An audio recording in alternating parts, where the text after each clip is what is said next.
পইচাৰ ক্ষেত্ৰত আমি বিগত মানুহ কিছুমান ধৰক 10 দিন 15 দিন এইটো আমাৰ বেয়া নহয় যদি একমাহ দেৰ মাহ হৈ যায় তেনেহ'লে Hello guys, good morning to all of you. Namaskar, Kulumbai. Today Boro Bazar Business Committee holo dong. Manam badina Agriculture Department ni mounse awareness program jadang Paddy Procurement ni sebe lebe jata paisa ni ese hapnaya public fora ese kheras moनगासिनो dong da bini समस्याखौ समाधान खालामनो थाखाय जोंनि चिरां डिस्ट्रिक्टनि मानगोनां DC साहबनि खावलायनायावहाय मोनसे meeting जानो लागि हमदों दा नोंथांमोना नायलांदो दा बेवहाय मानगोनां डिसिबो फैगोन आरो एडिसिबो फैगोन ओमफ्राय लोगोसे जोंनि चिरां डिस्ट्रिक्टनि एग्रिकालचार डिपार्टमेन्टनि डिस्ट्रिक्ट अफिसार साब डिभिजन अफिसार आरो बेनिफ्राय जोंनि बे जेनाखि बिजनि नाफेडनि जेनाखि एजेन्सि बेबो फैगोन आरो बेवहाय जोंनि मानगोनां चिरां डिस्ट्रिक्टनिनो सासे आसाम गौरब एवार्ड मोननाय सबेस्वर बसुमतारी आरो फानबारि दा नोंसोर भिडिअखौ नायलांदो आरो नायनानै मोजां मोनोबा जायफोरा गोदान लाइक कमेन्ट साबस्क्राइब खालामदो आरो जाय बिथांमोना फुरानाखा साबस्क्राइब बिथांमोनाथ' एकदम आंनि फेमिलि असे बिदांफैबादि थारमाने आं बेबायदिनो माखासे एग्रिकालचारजों रिलेटेड थानाय माखासे गोबां माने एडभाइस खालाम आरो माने माखासे मटिभेशनेल माखासे ভিডিও লাভানোর চেষ্টা করব নতুন নাইলামই থাকিব গাইস এতিয়া চাই যাব মিটিং প্ৰায় আৰম্ভ হ'ল আমি মঞ্চৰ ভিতৰত আমি বহিলো মিটিঙত আমি হাজিৰ হৈ পেলাই মানে চালো মতে মাননীয় ডিসি সাহেব আহিব নোৱাৰে নিজৰ বিশেষ অসুবিধাৰ কাৰণে নিজৰ পৰিৱৰ্তে মাননীয় নিজৰ এসিস্ট্যান্ট কমিশনাৰ কলিতা সাহেবক মানে পাঠাই দিছে আৰু তাতে আমাৰ মাননীয় জিলা কৃষি বিষয়া অকন আমাৰ বিজনেস কৃষি মুখমা বিষয়া আছে এখন ভিডিঅ'ৰ জৰিয়ত আমাৰ কৃষি বিষয়াসকলে কি কয় আৰু লগত পাব্লিক ৰিলেশ্যন কেনেকা আৰু পাব্লিক ৰিলেশ্যন এগেইনষ্ট আমাৰ এসিস্ট্যান্ট কমিশনাৰ সাহেবে কি জবাব দিয়ে আৰু নাফেড এজেন্সি কি জবাব দিয়ে মই সেইবোৰ কথা মই আপোনালোকক দেখাম আপোনালোকক মাত্ৰ এটাই অনুৰোধ কৰিলো ভিডিঅ'টো হেকলি চাই যাব তেতিয়া আপোনালোকে গম পাব আপোনালোকক বিষয় কম কথাটো হ'ল কি আমি আপোনালোকে প্ৰত্যেকেই গমেই পায় যে পেডি প্ৰকিউৰমেণ্ট বা ধান ক্ৰয়ৰ ব্যৱস্থাটো কৰি আছে চৰকাৰে কিন্তু আপোনালোকে প্ৰত্যেকেই গম পায় এইটো এটা অভিলাষী এটা আঁচনি এইটো CMৰ এটা মানে আঁচনি এই আঁচনিটো আমি ৰূপায়ণ কৰিবলৈ গৈ আছোঁ এইটো যোৱা বছৰো আমি তেনেকুৱা ৰূপায়ণ কৰা হৈছিলে যোৱা বছৰ কেইটামান আশা থাকি গ'ল আমাৰ প্ৰায় 50% মানুহে ইয়াতে মই যিটো ৰেকৰ্ড পাইছোঁ তাৰমানে 50%ও আমাৰ মানে হেৰি হোৱা নাই এচিভ হোৱা নাছিলে এইবাৰ আমি তাৰমানে এইটো ফাৰ্ষ্ট ক্ৰপৰ শালি ধান এতিয়া আমি মানে ধৰক ক্ৰয় কৰি আছোঁ এতিয়াও আমাৰ এতিয়া ভাল এটা মানে যিখিনি হ'ব লাগিছিলে এচিভমেণ্টখিনি হোৱা নাই আপোনালোকে গম পায় তাৰমানে PPC দুটা আমাৰ এটা হ'ল বিজনী নাফেড তেখেত মেনেজাৰ আৰু আমাৰ কাজলগাঁৱত আছে PPC এটা টাৰ্গেট তেওঁলোকক ফিক্স কৰি দিয়া হৈছিলে এজ পাৰ টাৰ্গেট তেওঁলোকে অৱশ্যে নাফেডে অৱশ্যে কমপ্লিট কৰিলে তেওঁলোকৰ হেৰি আছিলে 580 আৰু কাজলগাঁৱত এটা আমাৰ PPC আছে কথাটো বুজি পাইছেতো আপোনালোকে কাজলগাঁৱৰ PPC 4000 MT ৰে তেওঁলোকে এতিয়াও প্ৰায় 1000 MT হে ক্ৰছ কৰিছে তাৰমানে গতিকে তেওঁলোকৰ এচিভমেণ্টটো বহুত কম 28% হৈছে অভাৰঅল পাৰ্চেণ্টেজটো আমাৰ 36 মান হ'ল এতিয়ালৈকে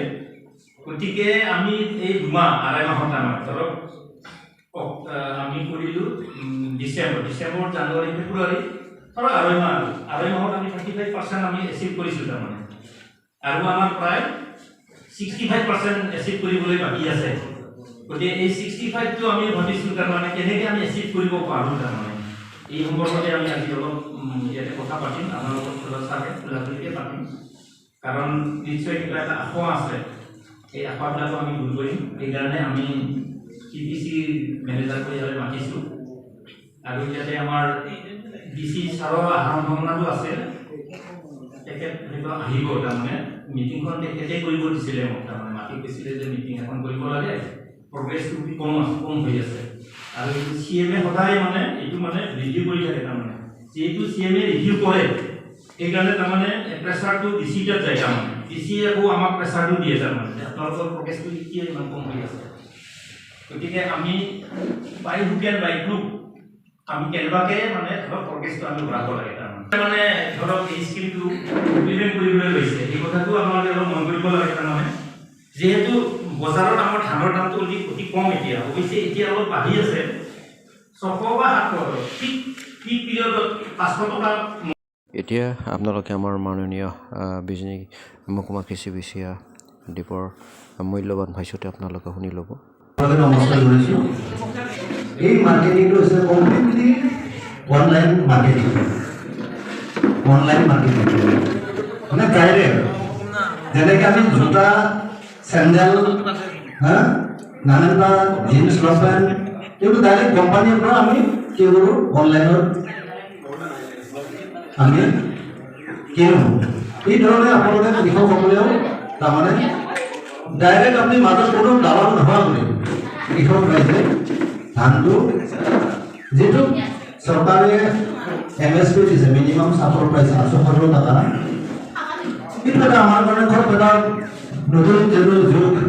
এতিয়া ফাৰ্মাৰসকলৰ তৰফৰ পৰা কি বিবৃতি দিয়ে কি ৰিয়েকশ্যন দিয়ে মই আপোনালোকক মই এতিয়া দেখুৱাবলৈ চেষ্টা কৰিছোঁ। আৰু এটা প্ৰব্লেম হ'ল পইচাৰ ক্ষেত্ৰত আমি কৃষক মানুহ কিছুমান চাওক 10 দিন 15 দিন এইটো আমাৰ প্লেন হৈছে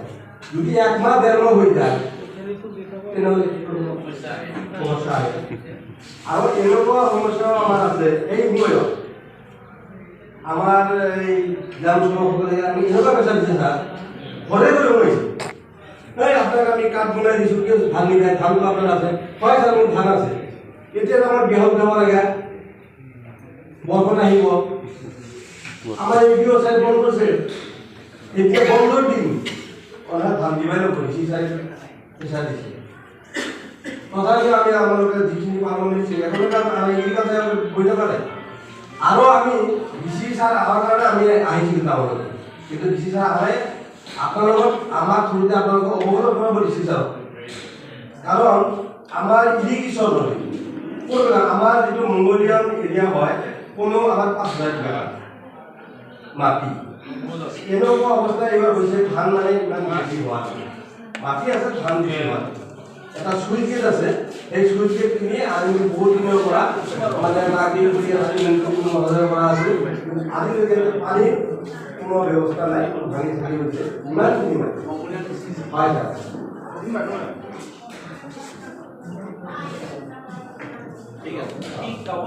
গাঁও সংসাৰ আছে নোৱাপাৰা মাজৰাবাৰী বুলি কয় মানে মোটামুটি আপোনাৰ আছে আমাৰ কৰি আছে এতিয়া কৰি আছে বৰষুণৰ পানী কিবা হেৰি কৰি মানে আমি মানে এইটো আমাৰ কৰি আছোঁ মানে বিয়াহত উঠাই আছে কোনো 10-12 দিন আমাৰ সময় লাগে এনেকুৱা কাম কৰি আছে এইখিনি আমাৰ খবৰ কিন্তু ইমানখিনি হেৰি হোৱাৰ পাছতো কৃষকবোৰে বহুকেইটা ইছ্যু উঠাই থাকে মানে আমি দেখিছোঁ ফিল্ডত গ'লে আমাক কৃষকবিলাকে বিভিন্ন প্ৰশ্ন কৰে বোলে আমি লগে লগে পইচাটো নাপাওঁ সেনেকুৱা এটা বজাৰত গ'লে আমি ধান দিলোঁ আৰু লগে লগে আমি পইচাটো পালোঁ আমি ইয়াত এসপ্তাহ 10 দিন এনেকুৱাকৈ অপেক্ষা কৰিব লাগে আৰু লাগিবই অপেক্ষা কৰিব কাৰণ এনেকুৱা নহয় যে কেছ পইচা কৃষকক হাতে হাতে দিব এনেকুৱা নহয় চৰকাৰৰ বিত্তীয় লেনদেনৰ কিছুমান নীতি নিয়ম থাকে কৃষকে ডাইৰেক্টলি তেওঁলোকৰ একাউণ্টত পইচাটো পায় একাউণ্টত পইচাটো অহাৰ লগে লগে তাত কিছুমান আৰু অন্যান্য কিছুমান দিশ সময় থাকে সঞ্চয়ৰ ইয়াত ধাৰণা এটা সোমাই থাকে আমাৰ যদি বজাৰত ধান বেছি লগে লগে টকা 10,000 পাওঁ আৰু সেই 10,000 টকাৰ হয়তো আমি ডাইৰেক্ট বজাৰৰ পৰা কিবা এটা কিনি অনাৰ ধান্দা কৰিম আমাৰ মানে পইচাটো এনেও খুব তৰল হয় মানে হাতত আমি ৰাখিব পৰা কেপাচিটি কম থাকে সেই পইচাটোৱে যদি আমাৰ একাউণ্টত থাকে এটলিষ্ট আমি এবাৰৰ কাৰণে চিন্তা কৰিম যে কি হয় একাউণ্টত পইচাটো আছে বিপদত আমাৰ লাগিব থাকক বোলে গোটেইকেইটা উলিয়াই নানো মোৰ প্ৰয়োজন হৈছে 1,000 টকা মই 1,000 টকা এটা উলিয়াই আনো এইবিলাক বিভিন্ন ধৰণৰ পাৰ্চপেক্টিভ আছে আমি সেইবিলাক ডিটেইলছত ক'ব নাযাওঁ কিন্তু চৰকাৰে ধান কিনিছে বিভিন্ন এজেঞ্চি আছে আমাৰ চিৰাং জিলাত 2টা এজেঞ্চিয়ে কিনি আছে এটা হ'ল Assam food civil supply corporation limited আৰু এটা নাফেড বুলি কয় 20 দিন PPC এটা আছে আপোনালোকে গমেই পায় 20 দিন প্ৰকিউৰমেণ্ট এজেঞ্চিটো হৈছে নাফেড আৰু চিলি পাৰ্টত থকাটো হৈছে আমাৰ ডেণ্টল গেটত আমাৰ PPC গুণান আছে AFCSCL বুলি কয় Assam food civil supply corporation limited আৰু অতি সুন্দৰ ব্যৱস্থাৰ জৰিয়তে ধান কিনাৰ ব্যৱস্থাটো ৰখা হৈছে এতিয়া আমাৰ দায়িত্বটো হ'ল আমি যিখিনি ধান সাৰপ্লাস আমাৰ বছৰটো খাবৰ কাৰণে যিমানখিনি ধান লাগে তাৰ অতিৰিক্ত ধান যিখিনি হয় সেইখিনি যাতে আমি বজাৰৰ কোনোবা মধ্যভোগী বেপাৰীৰ হাতত নিদি পেলাই ডাইৰেক্ট প্ৰকিউৰমেণ্ট এজেঞ্চিৰ হাতত আমি ধানটো বিক্ৰী কৰোঁ আমাৰ মেইন পাৰপাছটো হ'ল এইটো আৰু এইটো কাৰণে আমি আপোনালোকৰ মাজত আহিছোঁ কথাখিনি জনাবৰ কাৰণে এতিয়া চাব টাৰ্গেট দিয়া থাকে জিলাখনৰ উৎপাদনৰ যিটো মাত্ৰা সেই মাত্ৰাটোৰ ওপৰত বেছ কৰি পেলাই জিলাৰ টাৰ্গেট দিয়া থাকে এইবাৰ আমাৰ চিৰাঙৰ টাৰ্গেট আছে 4,500 মেট্ৰিক টন আপোনালোকে শুনি আচৰিত হ'ব কোনো জিলাত আমাৰ জিলাত ধান উৎপাদন বেছি ভাল হয় নগাঁও মৰিগাঁও দৰং এইবিলাক ডিষ্ট্ৰিক্টতো মানে একোখন জিলাৰ কাৰণে টাৰ্গেট 50,000 60,000 ইমানখিনি মেট্ৰিক টন গমেই পায় 10 কুইণ্টেলত 1 মেট্ৰিক টন হয় যে নহওক